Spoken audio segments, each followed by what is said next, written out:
2022 has been a very great year for film. We've received some truly awesome projects like Andor and Wakanda Forever, but one that I feel was overlooked, or at least not given the amount of credit that it deserves, is David Leitch's Bullet Train, my personal favorite movie of the past year. The characters are memorable, the action is well choreographed, and the plot is so bat guano insane that it just works.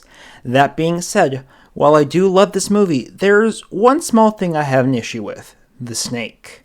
If for whatever reason you're watching a YouTube video about a movie that you haven't seen yet, I will give a brief synopsis. The movie follows an assassin named Ladybug, played by Brad Pitt, as he undergoes a job in Japan and has to fight other mercenaries and gangsters on, what else? A bullet train. Oh, that's why they call it that. Now for some light spoilers. In the first scene of the movie, when Andrew Koiji's Yuichi Kimura visits his injured son in the hospital, the TV plays a news segment about a boomslang that was stolen from the local zoo, and then later on we find out that that snake is in the possession of the Hornet, played by Zazie Beetz. Before we discuss the snake in the movie, let's learn a bit more about our buddy the boomslang. The word boomslang comes from the Afrikaans word boom, meaning tree, and slang, meaning snake. It's worth noting that since Afrikaans is a daughter language of Dutch, it should be pronounced as boomslang, but since I'm here to teach you about reptiles, not languages, do whatever the hell you want. For simplicity's sake, I'll probably just continue to say boomslang. They're native to the grasslands and woodlands of sub-Saharan Africa. As you could probably infer from their name, they are arboreal colubrids that can grow up to 1.5 meters long or 5.2 feet. Colubrids are the largest family of snakes with over 1,700 different species and over 240 genera. That's over 2/3 of all snakes. Now, most colubrids are completely harmless to humans, but that doesn't mean they all are. Some venomous members include the vine snakes, the twig snakes, and the keelbacks, which are somehow both poisonous and venomous, but that's a topic for another video.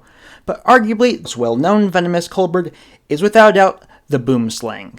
Now, hopping back to the movie, the Hornet uses the venom of the snake to kill our targets and is a very efficient and effective weapon. According to what is said in the movie, boomslang venom can kill an adult human in under a minute. We also see an interview with a zookeeper that says that boomslang venom, which they inexplicably call poison, causes victims to bleed internally as well as bleed profusely from various holes in the face. So far, the movie is about 50-50 when it comes to accuracy.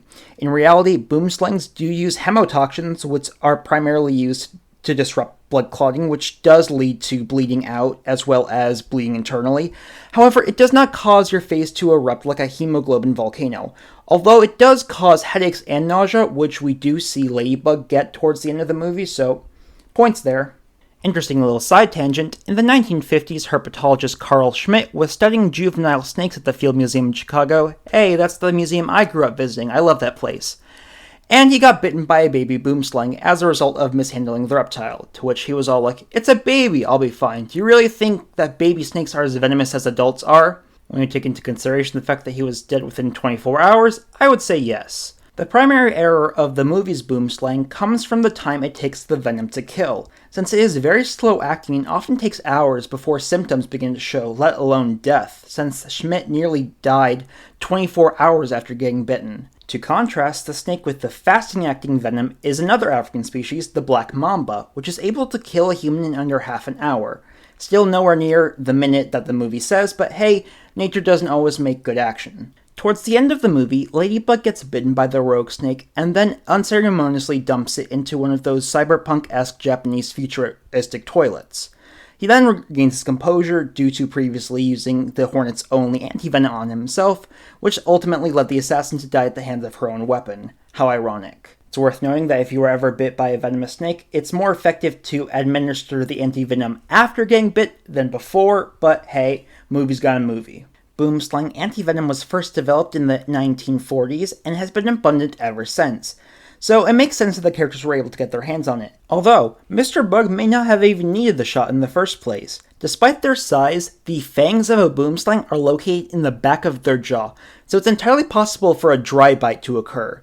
In case you're unfamiliar, dry bites are when a venomous animal is unable to inject their venom due to a myriad of reasons, with one of the most common being biting at an awkward position. So is that it? Is that the most inaccurate part of Bullet Train Snake, the venom?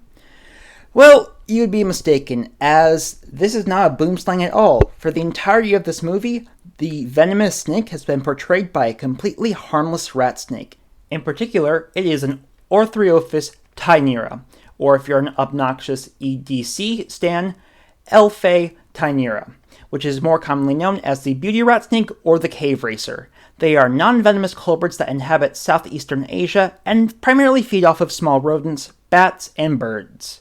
I completely understand why they did it, since it is much, much, much safer to work with rat snakes than boomslangs, and most people won't care about snakes that much, except me. I will say, when I first watched it, I was briefly taken aback, but I was able to put away the scientific inaccuracies and enjoy the movie. Now, if only Jurassic Park fans could do the same.